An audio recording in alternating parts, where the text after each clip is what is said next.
ಇದು ದುಡ್ಡಿನ ಕಾಸಿನ ದೇವರಲ್ಲ, ಭಗವಂತ 9 ಕಡ್ಡಿ ಕೊಡ್ತದೆ. 9 ಸುತ್ತ ಹಾಕಿಬಿಟ್ರೆ ನಿಮ್ಮ ಕಷ್ಟನೇ ಪರಿಹಾರ. ₹1 ದುಡ್ಡಿರಲಿಲ್ಲ. ಇವಾಗ ಒಂದು ಮನೆ ಕಟ್ಟಿದ್ದೀವಿ. ಗುರುಪ್ರವೇಶ ಕಾರ್ಡ್ ಕೊಡೋಕ್ಕಾಗಿ ಬಂದಿದ್ದೀವಿ. ಸೆಕೆಂಡ್ ಇವಾಗ ಮೊಬೈಲ್ ಶಾಪ್ ಇಟ್ಕೊಂಡು ಎಲ್ಲ ಭಯದಲ್ಲಿ ಆತಂಕದಲ್ಲಿ ಕಷ್ಟ ನೋವು ಪಟ್ಕೊಂಡು ಬಂದಿರ್ತಾರೆ.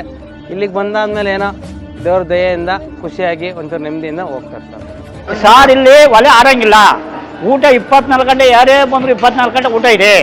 ಸ್ವಾಮಿ ತುಂಬ ಪವರ್ಫುಲ್ ಇದೆ. ತಕ್ಷಣ ಒಂದು ಬೇರೆ ಪ್ರಾಬ್ಲಮ್ಗೆ ಹೇಳಿದ್ರು ಸ್ವಾಮಿ, ಅದು ನಿಜ ಆಯಿತು ನನಗೆ. ಸರ್, ಇದು ಒಂದು ದೇವಸ್ಥಾನ ಅಲ್ಲ. ಕಷ್ಟದಿಂದ ಬಂದವರಿಗೆ ಸಂಜೀವಿನಿ ಗಿಣ್ಣಿ ಕಾಣಲ್ಲ, ದೇವ್ರು ಯಾರಿಗೂ ಕಾಣಲ್ಲ. ದೇವರು ದೇವರೇಯ, ಮನುಷ್ಯ ಮನುಷ್ಯನೇಯ. ನಾನು ಆಸ್ಪತ್ರೆಗೆ ಹೋದೆ, ಅವಾಗ ಎಲ್ಲೋದ್ರೂ ಬದುಕಲ್ಲ ಅನ್ನೋದು. ಇನ್ನು 3 ದಿವಸ ಬಂದಿಲ್ಲ, ನಾನು ಉಳಿತಿದ್ದೀನಿ. ಅಂದರೆ ನಮ್ಮ ಅಪ್ಪನ ಸನ್ನಿಧಿಗೆ ಎಲ್ಲೋ ತಲಾಸ್ ಮಾಡ್ಕೊಂಡು ಬಂದ್ಬಿಟ್ಟೆ. ನಮ್ಮ ಅಪ್ಪನ ನಿಧಿಗೆ ಒಂದು 9 ವಾರ 9 ನೀರು ಹಾಕ್ಸ್ಕೊಂಡು ಅಲ್ಲಿಂದ ಆಚೆಗೆ ಅನ್ನ ತಿನ್ನಂಗಾಯಿತು. ಒಂದು ಬದುಕ್ತೀನಿ ಅಂತ ನನಗೆ ಭರವಸೆನೂ ಬಂತು. ತಿರ್ಗಾ ಮತ್ತೆ ಆಸ್ಪತ್ರೆಗೆ ಹೋದೆ, ನೀನು ಕ್ಯಾನ್ಸರ್ ಬದುಕಲ್ಲ, ಹೋಗು ಮಗಳೇ ಅಂತ ಕಿಟ್ ಪೈ ಬರ್ಕೊಟ್ರು. ನಾನು ಏನು ಮಾಡೋದು, ಹಿಂಗಂತ ಹೇಳ್ಬಿಡ್ತಲ್ಲ ಅಂದ್ಬಿಟ್ಟು ಬಂದ್ಬಿಟ್ಟೆ ಅಪ್ಪನ ಹತ್ರ ಹತ್ಕೊಂಡು. ಅಪ್ಪ ಹಿಂಗೆ ಹೇಳಿದ್ರು ಅಂತ ₹1 ಇಟ್ಬಿಟ್ಟು ಹೋಗಿ ಮಗಳೇ 3 ದಿವಸ ಬಿಟ್ಕೊಂಬ ಅಂತ. 3 ದಿವಸ ಬಿಟ್ಕೊಂಬಂದೆ. ಡಾಕ್ಟ್ರ್ ಕರ್ಕೊಂಬೋಗಿ ಮಗಳೇ ಅಂತ. ಏನಿಲ್ಲ ಹೋಗು ಮಗಳೇ ಅಂತ ನಮ್ಮಪ್ಪ ಕೊಟ್ಟಿರೋದು. ಇವತ್ತು ಅನ್ನ ತಿಂತಿದ್ದೀನಿ ಅಂದರೆ ನಮ್ಮಪ್ಪ ಭಿಕ್ಷೆ ಕೊಟ್ಟಿರೋದು. ಬೆಡ್ ಆಗೋದು, ಅವಳಿಗೆ ಹುಷಾರಿಲ್ಲ, ರಕ್ತನೇ ಕಕ್ಕಳು, ಒಂದೊಂದು ಬಕೆಟ್ ರಕ್ತ ಕಕ್ಕಳು. ಆವಾಗಿಂದ ನಮ್ಗೆ ಹುಷಾರಿಲ್ಲ, ಉತ್ತ ಇತ್ತಲ್ವ, ಉತ್ತು ಸುತ್ತನೂ ಕಕ್ಬಿಡೋಳು. ಆವಾಗಿಂದ ಅಪ್ಪ ಹುಷಾರು ಮಾಡ್ತೀನಿ, ಒಳ್ಳೇದಾಯ್ತದೆ ಅಂತ ಹೇಳಿದ್ರು. ಆಮೇಲೆ 14 ವರ್ಷಕ್ಕೆ ಮಗನೂ ಹುಟ್ಟಿದ್ರು ಅವನಿಗೆ. ಆ ಗಂಡ ಎಲ್ಲ ಬಿಟ್ಬಿಟ್ಟಿದ್ರು, ಮತ್ತೆ ಮಗನ ಈಗ ಚೆನ್ನಾಗಿ ನಾರ್ಮಲ್. ಸ್ಕ್ಯಾನಿಂಗು ಎಲ್ಲ ಸ್ಕ್ಯಾನಿಂಗ್ ಮಾಡಿಸ್ಬಿಟ್ರು ನಾರ್ಮಲ್ ಅನ್ನೋರು. ಯಾರು ಡಾಕ್ಟ್ರು ಹೇಳೋಕ್ಕಿಲ್ಲ, ಸುಮ್ಮನೆ ಹಿಂಗೆ ಹೋಗಿ ಬಂದು ಸ್ವಲ್ಪ 10,000 ಖರ್ಚಾಗುತ್ತೆ. ಸ್ವಾಮಿ ಅಪ್ಪಾಜಿನೇ ವಾಸಿ ಮಾಡ್ತಾರೆ. 7 ದಿವಸಕ್ಕೆ ವಾಸಿ ಆಗೋಯ್ತು. ಹೌದಾ? ಇದು ಒಂದು ದೇವಸ್ಥಾನ ಅಲ್ಲ.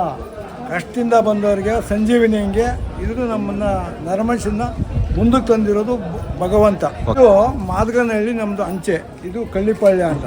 ಈ ಕಳ್ಳಿಪಾಳ್ಯದಾಗಿರೋದು ಬಂದು ಯಾವುದೋ ರೂಪದಾಗ ಬಂದು ಭಗವಂತ ಇಲ್ಲಿ ಹೊಲ್ದವನಿ. ಯಾರಿಗೂ ಕಣ್ಣಿಗೆ ಕಾಣಲ್ಲ, ದೇವ್ರು ಯಾರಿಗೂ ಕಾಣಲ್ಲ. ದೇವರು ದೇವರೇಯ, ಮನುಷ್ಯ ಮನುಷ್ಯನೇಯ.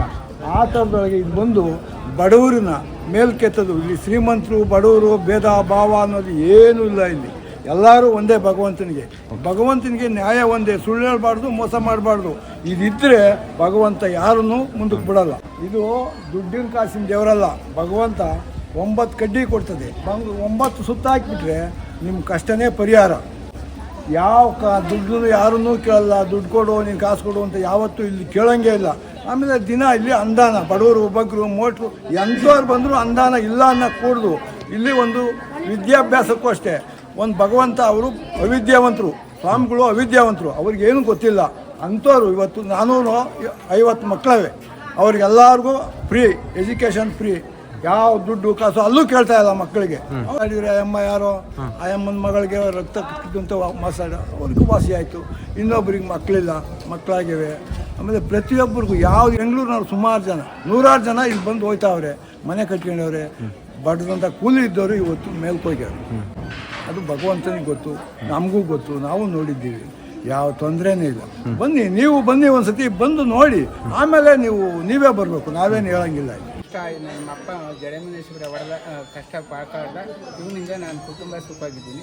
ನನ್ನ 2 ಮಕ್ಕಳು ಒಳ್ಳೇದು ಮಾಡಿದ್ರೆ, ನನ್ನ ಮಕ್ಕಳು ಉಳಿಯಂಗಿರಲಿಲ್ಲ. ನನ್ನ ಮಕ್ಕಳನ್ನ ತಪ್ಕೊಂಬಂದು ಅಜ್ಗಾಗ್ತೆ, ಹೋಗ ನಿನ್ನ ಮಕ್ಕಳಲ್ಲ, ನನ್ನ ಮಕ್ಕಳು ನಾನು ಉಳಿಸ್ಕೊತೀನಿ ಅಂತ. ಅದೇ ರೀತಿ ಇವತ್ತು ನನ್ನ ಹೆಣ್ಮಗಳು ಬಂದು ಇವತ್ತು ನೀರು ಹಾಕ್ಸ್ಕೊತಾಳೆ.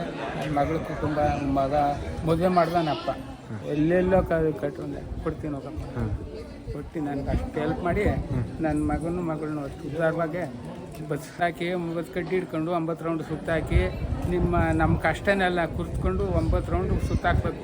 9 ರೌಂಡ್ ಸುತ್ತಾಕ್ಬಿಟ್ಟು ಬಂದು ಅಪ್ಪನ ಹತ್ರ ಆಯ್ತು, ಹೋಗಪ್ಪ ನನಗಿರಲಿ ನಿನ್ನ ಕಷ್ಟ. ನನ್ನ ಹೆಸರು ಸೌಮ್ಯ ಅಂತ. ನಾನು ಈ ದೇವಸ್ಥಾನಕ್ಕೆ 4-5 ಮಂತಿಂದ ಬರ್ತಾ ಇದ್ದೀನಿ. ಇಲ್ಲಿ ನೀರು ಹಾಕ್ತಾರೆ. ನೀರು 9 ಸುತ್ತಕ್ಕೂ ಒಂದೊಂದು ಹಿಂಗೆ ಒಂದೊಂದು ಸುತ್ತಕ್ಕೂ ಹಾಕ್ತಾರೆ. ನೀರು ಹಾಕಿಸ್ಕೊಂಡು ತುಂಬ ಪವರ್ಫುಲ್ ಇದೆ. ಏನು ಗೊತ್ತಿಲ್ಲ, ಇಲ್ಲಿ ಫಸ್ಟ್ ಟೈಮ್ ಬಂದಿದ ತಕ್ಷಣ ಒಂದು ಬೇರೆ ಪ್ರಾಬ್ಲಮ್ಗೆ ಹೇಳಿದ್ರು ಸ್ವಾಮಿ, ಅದು ನಿಜ ಆಯಿತು ನನಗೆ. ಅದರಿಂದ ಏದಾಗುತ್ತೆ ಅನ್ನೋದು. ಇದು ಶ್ರೀ ಕ್ಷೇತ್ರ ಭಕ್ತಮನೇಶ್ವರ. ಇಲ್ಲಿ ಬಂದಂಥ ಭಕ್ತಾದಿಗಳು ನೋಡಿ 9 ಕಡ್ಡಿ ಹಚ್ಚಿ ಸುತ್ತಲೂ 9 ರೌಂಡ್ ಹಾಕಿ ಆಮೇಲೆ ದರ್ಶನ ಮಾಡಿ ಆಮೇಲೆ ಸ್ವಾಮೀಜಿಯವರು ದರ್ಶನ ಮಾಡ್ತಾರೆ. ಇಲ್ಲಿನ ವಿಶೇಷತೆ. ಇಲ್ಲಿ ಕಾಲಿಟ್ಟವ್ರಿಗೆಲ್ಲ ಈ ಮಣ್ಣಲ್ಲಿ ಪುಣ್ಯ ಸಿಗುತ್ತೆ. ಬಂದಾಗ ಎಲ್ಲರೂ ಕಷ್ಟ ಅಂತ ಬರ್ತಾರೆ, ಹೋಗುವಾಗ ಖುಷಿಯಾಗಿ ಹೋಗ್ತಾರೆ. ಈ ನಮ್ಮ ಅಪ್ಪನ ಸನ್ನಿಧಿಲಿ ಎಲ್ಲರಿಗೂ ಸಹ ಒಳ್ಳೆಯದೇ ಆಗಿದೆ ಹೊರತು ಯಾರು ಕೆಟ್ಟಿದ್ದು ಅಂತ ಯಾರೂ ಹೋಗಿಲ್ಲ. ಬಂದಂಥ ಭಕ್ತಾದಿಗಳು ಕಷ್ಟ ಸುಖ ಎಲ್ಲ ಕೇಳ್ಕೊತಾರೆ. ಬರುವಾಗ ಅವರು ಬೈಕಲ್ಲಿ ಬರ್ತಾರೆ, ಇನ್ನು ನೆಕ್ಸ್ಟು ಇನ್ನು 2 ತಿಂಗಳು 6 ತಿಂಗಳು ಒಳಗಡೆ ಕಾರಲ್ಲೇ ಬರ್ತಾರೆ. ಆವಾಗ ಒಳ್ಳೇದಾಯಿತು, ನಾನಿಲ್ಲಿ ಕ್ಷೇತ್ರ ಕಾಲಿಟ್ಟಿದ ಮೇಲೆ, ಈ ಮಣ್ಣು ತುಳಿದ ಮೇಲೆ, ನಾನು ದರ್ಶನ ಮಾಡಿದ ಮೇಲೆ ಅಂತ ಅಂದ್ಬಿಟ್ಟು ಆವಾಗ ನಮ್ಮ ದಾಸೋಹಕ್ಕೆ ಏನು ಬೇಕಾದರೂ ಸಹಾಯ ಮಾಡ್ತಾರೆ. ನೋಡಿ, ಇದೇ 14ನೇ ತಾರೀಕು ಮಾರ್ಚ್ ತಿಂಗಳಲ್ಲಿ ಹೋಳಿ ಹುಣ್ಣಿಮೆ ಯಾವತ್ತು ಬರುತ್ತೋ ಈ ಕ್ಷೇತ್ರದಲ್ಲಿ ಅವತ್ತು ರಥೋತ್ಸವ ಇರುತ್ತೆ. ಎಲ್ಲ ಭಕ್ತಾದಿಗಳಿಂದ ಸೇರಿ ಎಲ್ಲರೂ ಸಹ ಈ ಜಾತ್ರಾ ಮಹೋತ್ಸವಕ್ಕೆ ಭಾಗವಹಿಸ್ತಾರೆ. ಯಾರು ಬಂದು ಇಲ್ಲಿ ಭಾಗವಹಿಸ್ತಾರೋ ಆವಾಗ ಇಲ್ಲಿನ ವಿಶೇಷತೆ, ಇಲ್ಲಿನ ವೈಭವ, ಇಲ್ಲಿನ ದಾಸೋಹ ಏನೇ ಕಷ್ಟ ಇದ್ರೂ ಸಹ ಬಂದು ಭಾಗವಹಿಸಿ ಪೂಜೆಯನ್ನು ಮಾಡಿ ಸೂರ್ಬಾಳನ್ನು ಎಸ್ತಿ ಪ್ರಸಾದವನ್ನು ಸ್ವೀಕರಿಸ್ತಾರೋ ಅವರಿಗೆ ತುಂಬ ಒಳ್ಳೆಯದಾಗುತ್ತೆ. ಎಲ್ಲ ನನ್ನ ಭಕ್ತಾದಿಗಳಲ್ಲಿ ವಿನಂತಿ, ನಾಡಿನ ಜನತೆಗೋಸ್ಕರ, ನಿಮ್ಮ ಬಾಳಿನ ಬೆಳಕಿಗೋಸ್ಕರನ ಬ್ರಹ್ಮೋತ್ಸವ ತೇರು 2025 ಮತ್ತು 14ನೇ ತಾರೀಕಿನಲ್ಲಿ ನಡೆಯುವಂತಕ್ಕಂಥ ಎಲ್ಲರೂ ಕೂಡ ಭಾಗವಹಿಸಿ ಆ ಭಗವಂತನ ಒಂದು ಕೃಪೆಗೆ ಭಾಗಿಯಾಗಬೇಕು ಅಂತೇಳಿ ಕಳಕಳಿಯಿಂದ ಕೇಳ್ಕೊಂಡಿದ್ದೀನಿ.